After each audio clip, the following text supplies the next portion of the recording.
စစ်မတိုက်နိုင်တဲ့အင်အားမရှိတဲ့အခါမှာမင်းအောင်လှိုင်လို့ထင်တယ်လို့လုပ်ပြီးတနိုင်ငံလုံးကိုဘုံကျဲနေတာကျွန်တော်တို့အင်အားကြီးလာပြီကျွန်တော်တို့ကမင်းအောင်လှိုင်လို့ဟတ်လိုက်ရင်မင်းအောင်လှိုင်လို့ဘုံလည်းမကျဲနိုင်တော့ဘူးမရှိလည်းမရှိတော့ရင်မြမမြေပေါ်မှာစစ်ပွဲတွေငြိမ်းသွားပြီးငြိမ်းချမ်းရမှာအဲ့တော့ဂန်ဒီရဲ့ငြိမ်းချမ်းရေးလမ်းစဉ်ဟိုခီးရှည်ချီတက်ပွဲတရုတ်ရဲ့ခီးရှည်အဲ့ဒီဂျင်းတွေကြားထဲမှာဒီကွန်မြူနစ်ဂျင်းတွေပေါ့ဟိုဂျင်းဒီဂျင်းအဲ့ဒီဂျင်းတွေကြားထဲမှာကျွန်တော်တို့မြန်မာနိုင်ငံဟာဆက်အနာရှင်စနစ်ကြီးထွားလာပြီးပြည်သူတွေဟာပိုပြီးခံစားနေရတာတကယ်တမ်းကတော့ကျွန်တော်တို့စစ်ရင်အားတည်ဆောက်မှရမှာအဲ့ဒီစစ်ရင်အားထဲမှာNUG စစ်ရင်အားတည်ဆောက်မှရမှာ NUG အင်အားရှိမှရမှာ NUG စစ်သားများမှရမှာအားလုံးပဲမင်္ဂလာပါကျွန်တော်တို့ channel ကနေကြိုဆိုပါတယ်ကျွန်တော်တို့ channel ဆိုရင်နေ့စဉ်ဥတော်လာရေးနဲ့ပတ်သက်တဲ့သတင်းကောင်းတွေကိုတင်ဆက်ပေးနေတာမို့ကျွန်တော်တို့ channel ကို like and subscribe လုပ်ပေးဖို့တောင်းဆိုချင်ပါတယ်ဒီနေ့ဂျာမနီစစ်ရင်အားမရှိလို့အမေရိကန်စကားကိုနားထောင်လို့မလေးမကန့်အမေရိကန်ကကိုပြန်ရည်တဲ့အဆင့်ကိုဖြစ်နေတာဒါကြောင့်ဂျာမန်နိုင်ငံကစစ်အင်အားတွေပြန်တည်ဆောက်တော့မှာပြောချင်တာကကမ္ဘာကြီးကိုစစ်မဲ့ငြိမ်းချမ်းရေးနျူကလ িয়ার မပြန့်ပွားရေးအဲ့ဒါတွေအားလုံးကယူသွမှုတွေဘာကြောက်လဲအဲ့လိုလုပ်ပြီးတော့စစ်အင်အားထုတ်တဲ့လူကထုတ်နေတယ်နျူကလ িয়ার ထုတ်တဲ့လူထုတ်နေတယ်ကမ္ဘာကြီးကမငြိမ်းချမ်းတော့ဘူးပဲစစ်ပွဲတစ်ပွဲကိုကာကွယ်ဖို့ဆိုရင်ငြိမ်းချမ်းရေးကိုလိုချင်နေဆိုရင်စစ်ပွဲတစ်ပွဲကိုပြင်ဆင်ပါတဲ့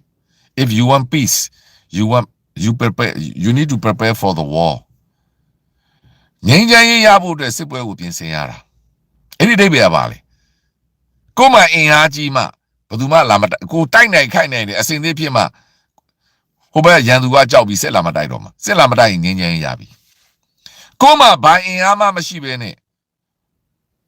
စစ်ပွဲကိုမပြင်ဆင်ဘဲနဲ့ငြိမ်းချမ်းရေးထိုင်អော်နေတာအဲ့ဒါယူသွမှုကြီးပဲအဲ့ဒါဒီကျွန်တော်ပြည်တွင်းမှာရှိတဲ့ပြည်တွင်းနိုင်ငံရေးသမားတွေ NGO တွေဆိုတာလေခဏကျွန်တော်ပြောသလိုပေါ့ငြိမ်းချမ်းရေးနိုဘယ်ဆုအဲ့ဒီနိုင်ငံတွေကရတဲ့ပတ်စံတွေနဲ့ကမ္ဘာပေါ်မှာစစ်အင်အားမရှိတဲ့နယ်သာလန်တို့ဘယ်လ်ဂျီယံတို့ဆွီဒင်တို့ဖင်လန်တို့နော်ဝေးတို့ဒိန်းမတ်တို့အဲ့ဒီအုပ်စုတွေကပေးတဲ့ပတ်စံနဲ့သူတို့ကငြိမ်းချမ်းရေးဘာရေးညာရေးလုပ်နေတာအမျိုးသမီးခွင့်ရေးကလေးငယ်ခွင့်ရေးတကယ်တမ်းနင်လန်းကလားပူတင်ကဦးလက်စွမ်းလဲပြလဲရောအမလီအဘာဘာអော်ပြီးတော့နေတိုးဖြစ်ကုန်တာအဲ့တော့စစ်အင်အားစစ်ပွဲကိုပြင်ဆင်မှစစ်တိုက်နိုင်တဲ့အနေအထားရှိမှ you can get peace ငြိမ်းချမ်းရေးရမှာကျွန်တော်တို့ NUG စစ်တပ်တိုက်နိုင်မှရမှာ NUG ဘယ်မျိုးမှမသိနိုင်တယ်ပဲနဲ့မင်းအောင်လှိုင်ကဂျင်းတော့မခုံဘူးလို့ပြောလိမ့်မယ်သူကုလသမဂ္ဂမှာပဲတက်ပြောသူကြိုက်တဲ့ကဘာညီလိုက်ကမှာတက်ပြောမင်းအောင်လှိုင်လှဲ့တော့မကြည့်ဘူးဟိုတော်တော့မင်းအောင်လှိုင်တို့အုပ်စုလူမိုက်စကားပြောရတာတွေ့တယ်မဟုတ်လားငါတို့ဟိုဒီမှာမဲရွေးနေတယ်ငါတို့နိုင်ငံအတွက်ရွေးတာကဘာကြီးကထောက်ခံမကန်ငါတို့ကဘာကူဆိုင်မှာအမှန်ပဲသူပြောတာလေကဘာကြီးကဘာလုပ်နိုင်မှာဘူးလေဒါမင်းအောင်လှိုင်တို့ကစစ်အင်အားရှိတယ်လေစစ်အင်အားနဲ့သူ့ကိုဖြိုးသွားမှာလေသူတို့အားရဝင်မတိုက်ဘူးဒါကိုကျွန်တော်ပြောချင်တာမင်းအောင်လှိုင်တို့ကနိုင်ငံရေးအာဏာနဲ့ပြည်သူအာဏာနဲ့နေရာယူထားတာမဟုတ်စစ်အင်အားနဲ့နေရာယူထားတာစစ်တပ်နဲ့ယူထားတာမင်းအောင်လှိုင်တို့ကိုဖြိုးခြင်းရင်ဝင်တိုက်မှရမှာအဲ့တော့စတန်ဦးစေဝင်တိုက်ရတယ်ဒါပေမဲ့အမေရိကန်အကျိုးစီးပွားရှိတယ်မြန်မာပြည်မှာအမေရိကန်အကျိုးစီးပွားဘာမှမရှိဘူးဖိုထူးကြတာကတရုတ်အကျိုးစီးပွားကမြန်မာပြည်မှာအများကြီးရှိနေတယ်အဲ့တော့ကမ္ဘာကြီးမှာနံပါတ်1ဖြစ်နေတဲ့တရုတ်ကြီးရှိနေတယ်ဘယ်သူမှမလာရဲဘူးအခုအမေရိကန်ဗင်နီဇွဲလားကိုသွားတယ်ဘယ်သူမှမလာသူလက်ဦးသွားပြီအခုဥရောပမှာရုရှားကလက်ဦးသွားပြီဘယ်သူမှမလာရဲဘူးအခုမကြခင်မှာအာရှမှာတရုတ်လက်ဦးတော့မှာကျွန်တော်အမေရိကန်လည်းလေပဲပြောနေတာထိုင်ဝမ်ကိုကာကွယ်နိုင်မယ်မထင်ဘူးအဲ့တော့ကျွန်တော်တို့ဒီစင်ရပဲရှိတယ်တို့ဒီမဟုတ်မင်းအောင်လှိုင်ကိုအားပေးနေတဲ့တရုတ်ကိုသွားပြီးစိတ်ပြောင်းအောင်တရုတ်နဲ့ပြေလည်အောင်လုပ်ပြီးမင်းအောင်တရုတ်ကနေစင်မင်းအောင်လှိုင်ကိုဖြုတ်ချခိုင်းမှရမှာမြန်မာနိုင်ငံကိုအမေရိကန်နဲ့ဆိုင်တရုတ်ကပဲပြောင်းလဲအောင်လုပ်ပေးနိုင်တာအဲ့တော့မင်းအောင်လှိုင်ကိုအားပေးနေတဲ့တရုတ်ကိုလူဖြစ်အောင်သွားလုပ်တရုတ်နဲ့ပြေလည်အောင်လုပ်တရုတ်ကိုသွားပြီးတော့တိုင်ပြီးမှတရုတ်ကတစင်မင်းအောင်လှိုင်ကိုဖြုတ်ချခိုင်းမှကိုရမှာအဲ့ဒါဆိုရင်ကိုကလည်းကိုတက်လာရင်တရုတ်ကျိုးစီးပွားတွေလုပ်ပေးမှဆိုတဲ့အာမခံချက်တွေပေးရလိမ့်မယ်အဲ့တော့ မြန်မာနိုင်ငံကိုပြောင်းလဲပေးနိုင်တာအမေရိကန်မဟုတ်ဘူးတရုတ်ပဲတဖြည်းဖြည်းပေါ်လွင်နေပြီအဲ့တော့ NUG စစ်အင်အားရှိမှကျွန်တော်တို့ຫນွေဦးဒေါ်လာရေးပြီးမှာဒီနေ့ဘာလို့ຫນွေဦးဒေါ်လာကြာနေလဲဆို NUG အင်အားမရှိလို့ပဲ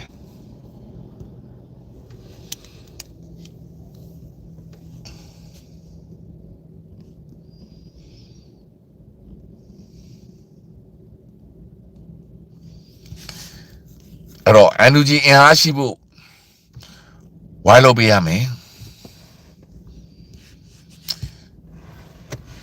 အဲ့တော့အားလုံးမင်္ဂလာပါကျေးဇူးအများကြီးတင်ပါတယ်ဒါကဒီနေ့ကျွန်တော်အဓိကထောက်ပြခြင်းတဲ့ကိစ္စပါ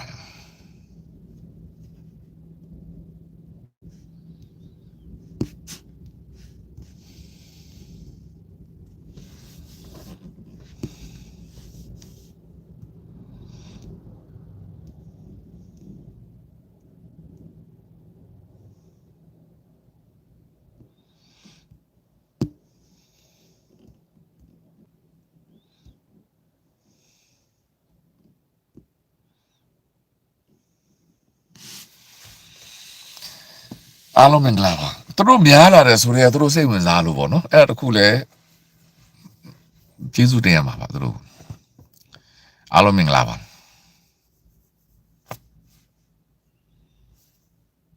ဒုတိယပိုင်း live ကိုကျွန်တော်ညနေပိုင်းထပ်လွှင့်ပေးပါမယ်နော်အခုတော့ပထမပိုင်း live လေးကို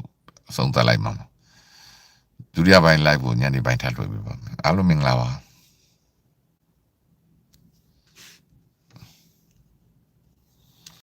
အေးရနေမှာရိုဟင်ဂျာတွေလို့တယ်လို့ပဲအမေရိကန်လွှတ်တော်ကိုထိုးဖောက်ဖို့ UN ကိုထိုးဖောက်ဖို့စ조사နေတယ်အဲ့ဒါလမ်းဟောင်းကြီးပဲမအောင်မြင်တဲ့လမ်းဟောင်းကြီးအဲ့ဒါနဲ့ငါတို့ဒီနိုင်ငံရေးလုပ်နေတယ်တော်လှန်ရေးလုပ်နေတယ်လို့ပြောရင်တော့စဉ်းစားစရာတွေအများကြီးရှိတယ်ဆရာဒေါက်တာဆဆာကိုလည်းအဲ့ဒါထောက်ပြချင်တယ်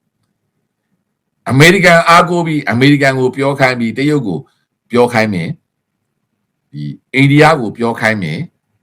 ထိုင်းကိုပြောခိုင်းမယ်ဆိုတဲ့အဆိုကအခုလက်ရှိအနေအထားမှာအဆင်မပြေဘူးထိုင်းကိုယ်တိုင်ကအမေရိကန်စကားနားမတောင်ဘူးအိန္ဒိယလည်းနားမတောင်ဘူးဒီနေ့ဆိုရင်အိန္ဒိယကနယူးဇီလန်နိုင်ငံနဲ့ကုန်သွယ်ရေး free စာချုပ်ဆုတ်လိုက်ပြီပြောချင်တာကအိန္ဒိယသည်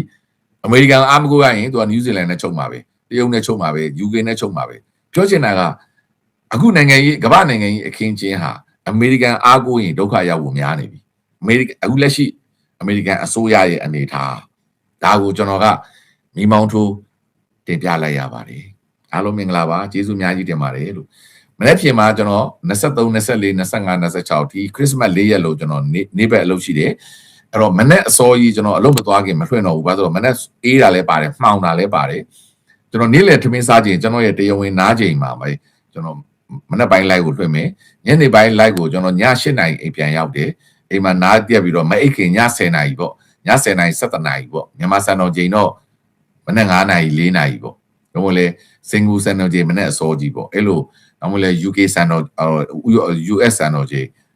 အဲ့လိုအချိန်တွေမှာကျွန်တော် live လွှင့်မယ်ဆိုတဲ့အကြောင်းကိုအချိန်ပြောင်းလဲလွှင့်မယ်ဆိုတဲ့အကြောင်းကိုကြိုတင်ပြီးတော့ကြေညာထားပါတယ်အဲ့တော့မြန်မာစံတော်ချိန်မနေ့ပိုင်းဒီက6နာရီဆိုမနေ့7နာရီလောက်လွှင့်နေလိုက်တာမလွှင့်ပြပါဘူးဘာဖြစ်လို့လဲဆိုတော့ရာသီဥတုရောက်ရယ်ဆောင်းတွင်းကြောက်ရယ်အမှောင်ကြီးတာရယ်အချိန်မရတာတွေကြောက်ပါ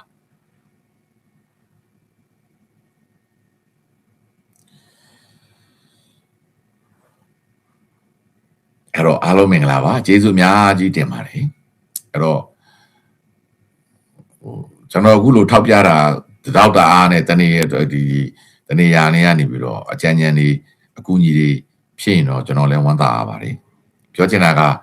ကျွန်တော်တို့ NUG စစ်နိုင်ခြင်းနဲ့ NUG အင်အားရှိစေခြင်းနဲ့အဲ့တော့လက်ရှိအနေထားအမေရိကန်ဟာအရန်အားကိုးလို့မရတော့ဘူးဆိုတဲ့အနေထားကြီးတရုတ်ရဲ့ဩဇာကြီးထွားမှုကိုလည်းကျွန်တော်တို့တမျိုးမျိုးနဲ့စဉ်းစားသင့်တယ်ဆိုတဲ့အနေထားရဲ့ဒီအချက်တွေပေါ်မူတည်ပြီးတော့ဒီ live ကိုတိုင်ဝိုင်းပြီးတော့ရှင်းပြတာပါအားလုံးမင်္ဂလာပါလို့ကျေးဇူးအများကြီးတင်ပါတယ်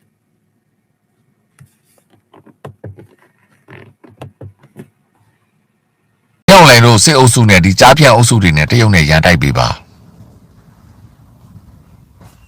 ကျွန်တော်တို့ကတနာတာမတနာတာနဲ့မဆိုင်ဘူးလေအခုကကျွန်တော်တို့ကတနာတာမတနာတာကျွန်တော်တို့ကသမီးစားစကားပြောနေတာမဟုတ်ဘူးလေကျွန်တော်တို့ကအကျိုးစီးပွားတွေနဲ့ပြောနေတာကိုယ့်အကျိုးစီးပွားသူ့အကျိုးစီးပွားပဲ ကျွန်တော်တို့အကျိုးစီးပွားသည်မင်းအောင်လှိုင်တို့ကိုကျွန်တော်တို့အနိုင်တိုက်ပြီးတော့